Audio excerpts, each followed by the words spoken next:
There was a time where I was able to cover all those big movies before they even came out, but recently with the Soccer World Cup and probably some other factors involved as well, everything is getting out of phase.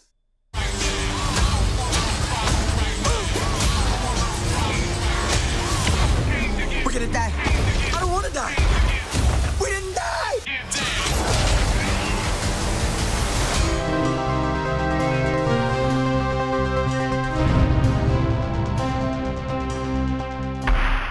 Servus Freunde, my name is Jimmy Cage and Ant-Man and the Wasp is movie number 20 in the Marvel Cinematic Universe.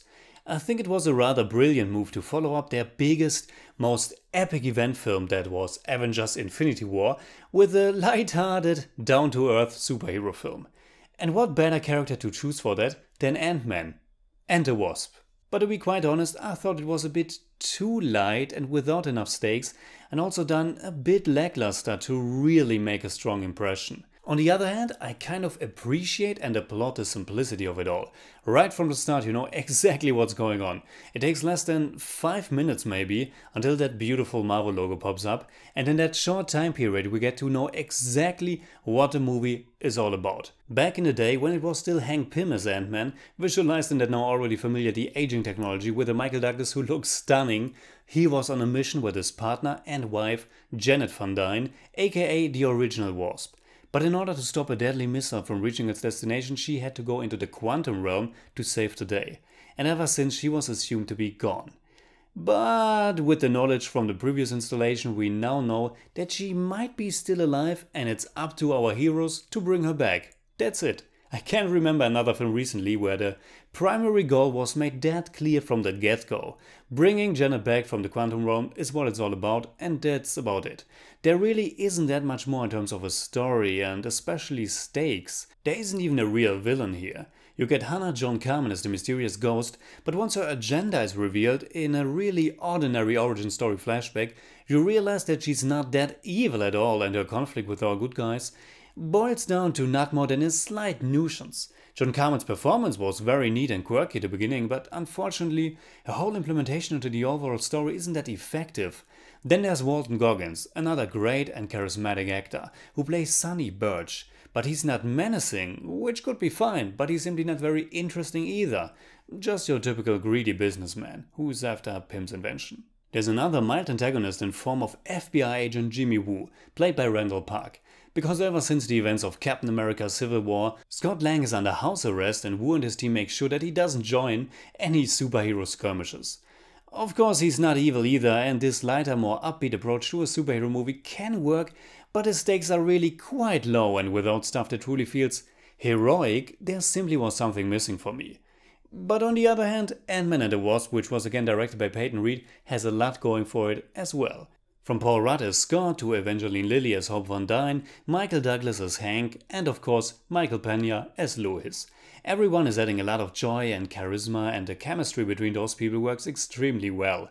There are some very funny bits in there, and overall I laughed a lot. Some jokes might be played out a bit too long, but that's fine. But I was hoping for even more of that romantic comedy flavor that sparks between Scott and Hope, but it was fine as it is. And as far as the lighter tone and setting go, I really adore the idea of Scott being under house arrest and them being constantly on the run or looking for their shrunken lab building. Also the whole switching between normal-sized, ant-sized and giant-sized action was entertaining and provided at least some neat visuals, because once again this is a rather ordinary looking MCU entry. Like many times in the past, it's shot rather mundane with a very flat color palette and nothing that really stands out. I really think that it's overall just a really pleasant, neat and fun 2 hours that are definitely entertaining, but it could have been also a lot more. I think that I often appreciate the whole idea and concept of this big shared Marvel universe a lot more than I do some of the individual films. I really can't help but feel happy when they talk about past adventures and connections to other characters and films. To know that this is just a little side adventure elevates it for me, even if I don't think it's a great movie. For that it's simply not fresh and tense enough, and while it's constantly moving and it's very diverting, there's also a bit too much quantum realm mumbo jumbo Deus Ex Machina style towards the end. So in German I'd say, Ant-Man and the Wasp ist ein netter und sehr leichtfüßiger Zeitvertreib, der mit seinem Humor und blendend aufgelegtem Cast punkten kann. Leider ist er aber auch nicht sonderlich spannend und die Antagonisten nicht interessant genug. I still think it's an above average action comedy and therefore I give Ant-Man and the Wasp 6 out of 10. It's more like 6.4, but I don't do that. Hey, what'd I miss? We were just tiny. It takes two to make a thing go right. Alright, that's it. Like always, comment below and let me know what you think about Ant-Man and the Wasp. You can hit me up on Twitter, Facebook and Instagram simply at TheJimmyCage. And if you enjoyed this video, please give me a thumbs up, share, subscribe, whatever you like, and make sure you hit that bell for all I have to tell.